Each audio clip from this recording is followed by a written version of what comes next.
This is Matt. This is Seth. Welcome to The Unbroken Net.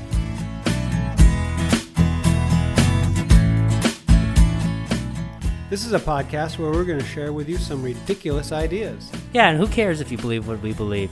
Just think for yourself. That's all we're asking.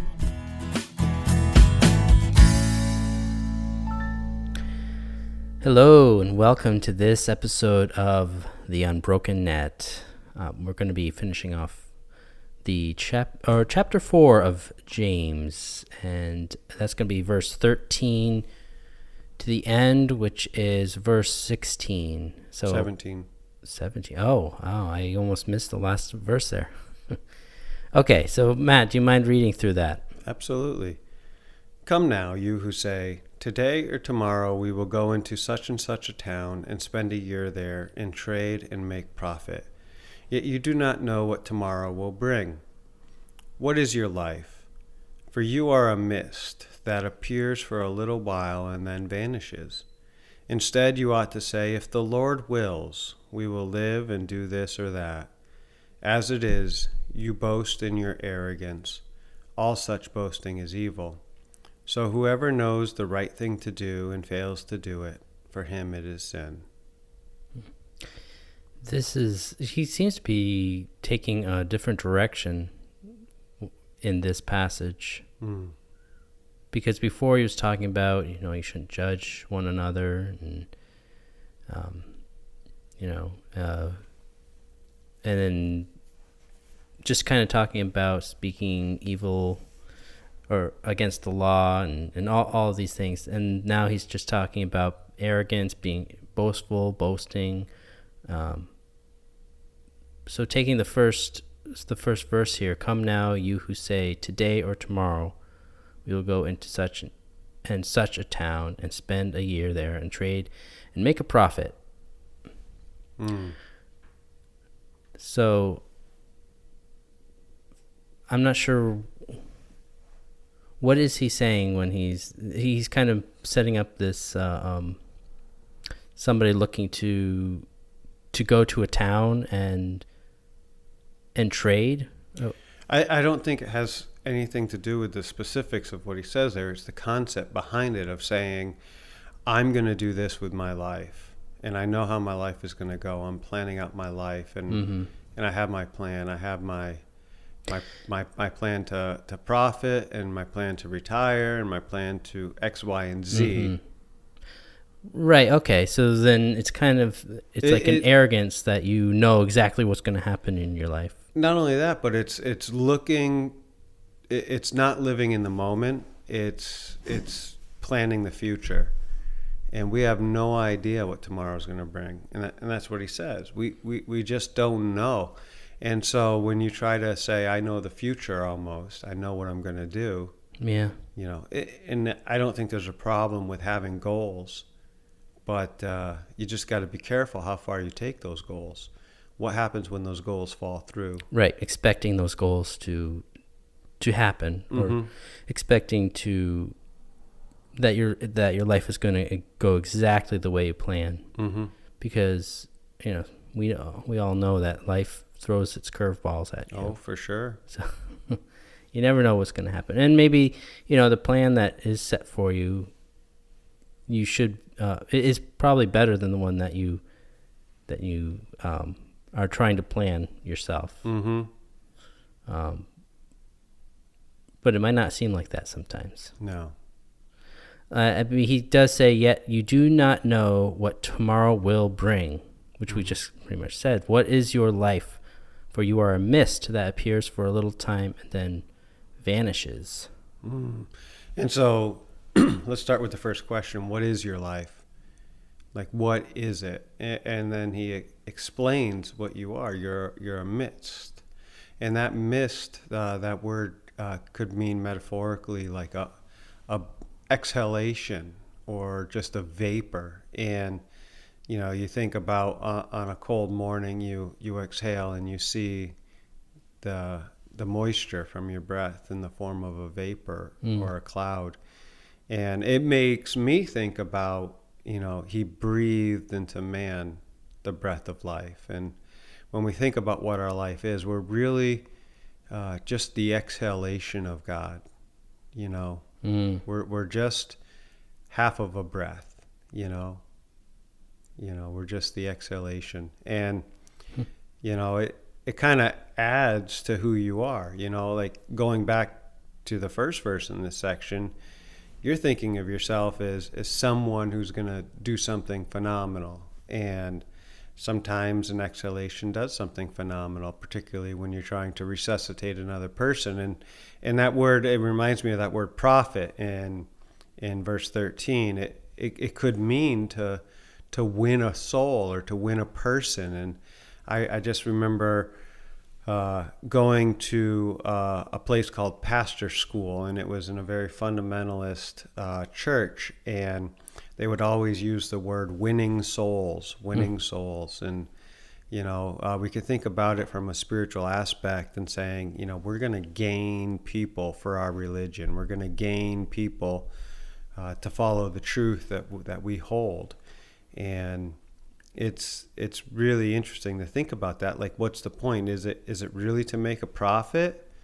Is it really to win souls, or is it more about being that exhalation of God? Just it's not our responsibility to make profit. It's our responsibility to live as we are, and the prophets will do what they do.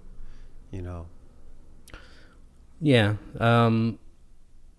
Well, he does say that instead you ought to say, if the Lord wills, we will live and do this or that. Yeah. So I guess he doesn't say don't plan, and then don't actually put these plans, but say, if the Lord wills, then we will do this. So I guess you could rewrite this and say, today or tomorrow, if the Lord wills, we will go into such a town and spend a year there and trade and make a profit. There's nothing wrong with that, except that you have to have the understanding that maybe that is not what will happen. Yeah. Which goes along with what we were saying, that you don't know what's really going to happen, and you can't set that in stone. No. You have to be willing to flow with what life brings, what God has and really has for you. Yeah. It's important to remember that we don't have the whole picture in mind. We don't know the future. Yeah, we'd like to think we do sometimes. Yeah, we like to think we know how things are going to turn out. In my experience, it doesn't always work the way you think it will. Yeah, I mean, how many times have people? I mean, they get a self-help, maybe a book or podcast, or even they listen to us and they think, oh, that's going to change my life, but it doesn't do exactly what they expect. No, because you're the one who's responsible for changing your life, and that's in connection with the Lord, right? There's a scripture that says the Lord directs my steps and he lights my path. And, it's a group effort here. Not just us as brothers and sisters, though that's part of it as well, but it's me and God in me. And how am I going to work with God on that? Yeah, right. So you can't, I think the biggest thing to take from this is you can't be arrogant to think that you are going to set your own path on your own. You can make your plans and lay out what you want to do, what you would like to do, but then to take God out of the equation, then you're being a fool. Yeah. And when you said the word plans, it reminded me of that phrase. If you fail to plan, you should plan to fail. Yeah. So there is something good about having a roadmap, right? Having a itinerary of where you want to go, but leaving in that itinerary room for change. Yeah, I would even say that I know there's a lot of talk about how you should set your goals and say, within this time I want to get to here, and pretty much write those goals down and do that, and you can. I think the secret to that is to let God get you to where you want, where those goals will be. And you don't have, maybe that's not where God wants you, is in those goals, but you should have having the plan is not a bad thing. Like you said, if you don't plan, then you're planning to fail. Mm-hmm. Yeah. And so the next part is very interesting. He says, as it is, you boast in your arrogance. All such boasting is evil. So he's kind of, I feel like he's almost being a little harsh with this. Like he's telling these people that are receiving this letter that you are already boasting in your arrogance, and boasting is evil. What do you make of that? I mean, it seems like he's portraying these people as being evil for boasting and arrogance. And I don't know, I picture this more as a direction for the leaders among the church. Mm-hmm. And how many times have you heard a pastor, explain the vision of the church, and it's easy to allow that vision too much weight. I've been in ministry situations where we say, we're going to have this ministry to the people, but it was our vision and our desire for ministry and our idea of what the people need and want. And it's sometimes not what the people want, not what the people need. It's our idea. So the arrogance of just thinking what everybody wants. Yeah. Interesting. So are you saying that this could be a letter to leaders of the church, leaders of just the leaders that James is writing to? Well, no. I think he's writing to everybody. Okay. But obviously you have to address some core concepts that are directing, the path of the ministry. Right. So what is it? So for a common man, what does it mean to boast in your arrogance?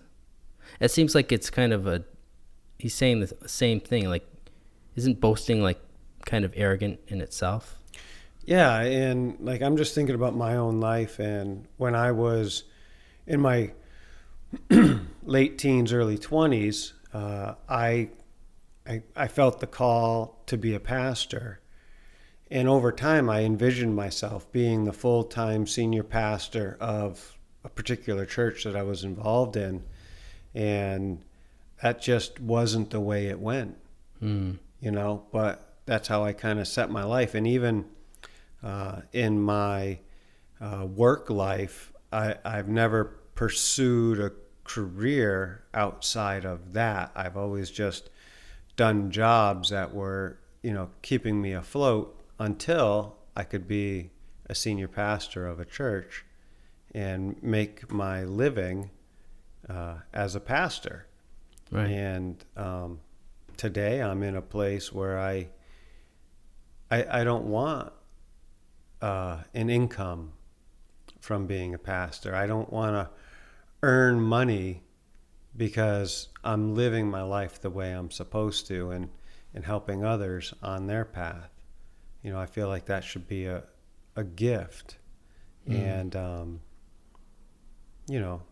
it's a different perspective today, and I'm just not in the same place I was. And I don't know that we ever stay in the same place for long. At least I don't. Maybe it's just my personality. Um, there are those people who get a job and they hold it their whole career, and then they retire from that job. Just hasn't been the experience with me. Yeah, it's interesting that you've kind of changed your perspective on that. Just you essentially you're not looking for monetary value in the position of being a pastor of a church. Yeah, and I feel like I don't want to have a monetary drive to the things I say. I don't want to be concerned with my statements because my paycheck, my livelihood, my living depends on this. You know, I want to be able to speak as God directs me without the fear of losing what I have. Yeah, that's very powerful. Just not having that monetary tie and to feel like everything is bound up in how your performance or you can just be who you are, and you know people are going to accept that or they're not going to accept that. That's it. Yeah. You can't try to, you don't have to try to please everybody. That might be. And how was it that back in when the church first started, when Christianity first started and people were meeting in houses, there were leaders then, but they had no monetary, nobody gave to them, or did they?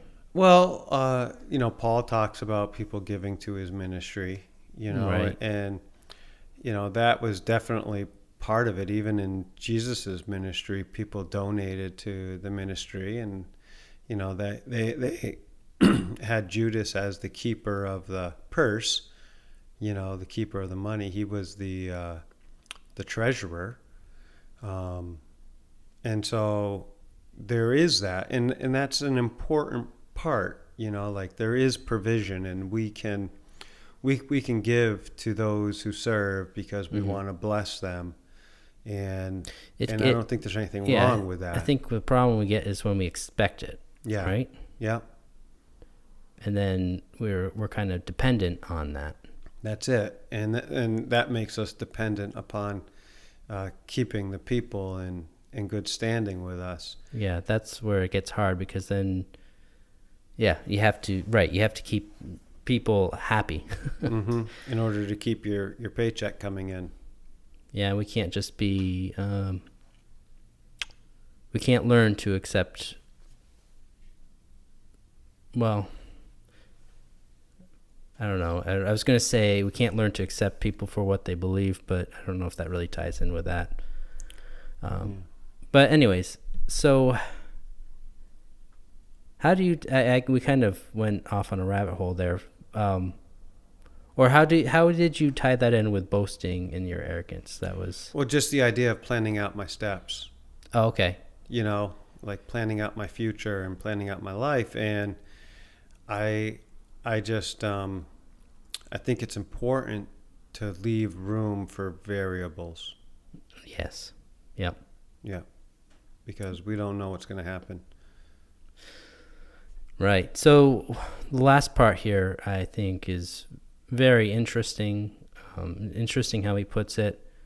We could spend a lot of time just talking about this. He says, "So whoever knows the right thing to do and fails to do it, for him it is sin." It's that seems very similar to, I think, something Paul said once about the person who knows that or thinks that something is wrong is sin to him. But if it's not to somebody else, it essentially isn't sin. But in this context, he has it with like it's an active thing. Like if you know the right thing to do and fail to do it, for him it is sin. So this is putting it on somebody to. Many times we think of with sin, we think of something that we do that is sinful, something that we do that is not according to who we are as a child of Christ, child of God, and not showing Christ inside of us. But he kind of flips that around, and he says that if you know what is right to do and you fail to do it, that's very fascinating to me. Which I think it's kind of saying you know what to do according to who you are as a child of God, what you should be doing. And if you don't do it, it's missing the mark. You're not doing something that is in accordance with who you are. Yeah, and notice it doesn't say it is a sin to God. Right. It just says for him it is sin. And that goes back to who you are, being genuine and true to yourself. And if you know the right thing to do and fail to do it, you're going to have remorse. You're going to be like, darn, I should have done that, and I didn't, and I missed that mark of being genuine and true to myself, which, as a consequence, I missed the mark of being genuine and true to the people around me, Yeah. Because I didn't speak or act in a way that I felt like I should. Yeah, right. Yeah, exactly. So then if you fail to act in what is right and maybe loving and I'm just real quick thinking about my own deconstruction, and in 2016 I resigned from the assistant pastorate of a local church here. And I could have said, no, it's not right for me to do that. I got to continue to serve the Lord in this capacity, and failed to be genuine to myself. And that would have been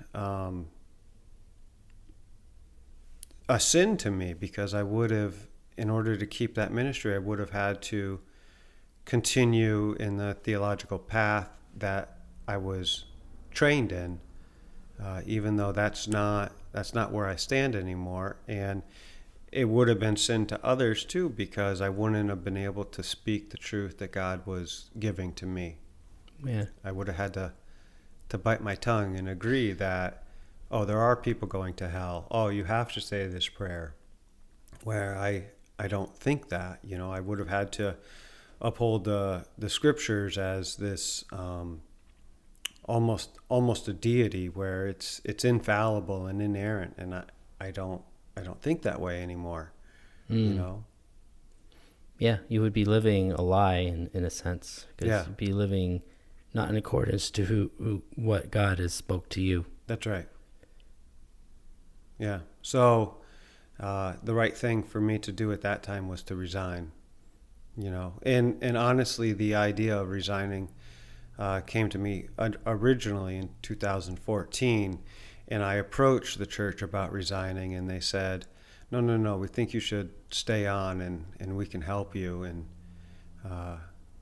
I continued in that path for a while, and it wasn't good for me.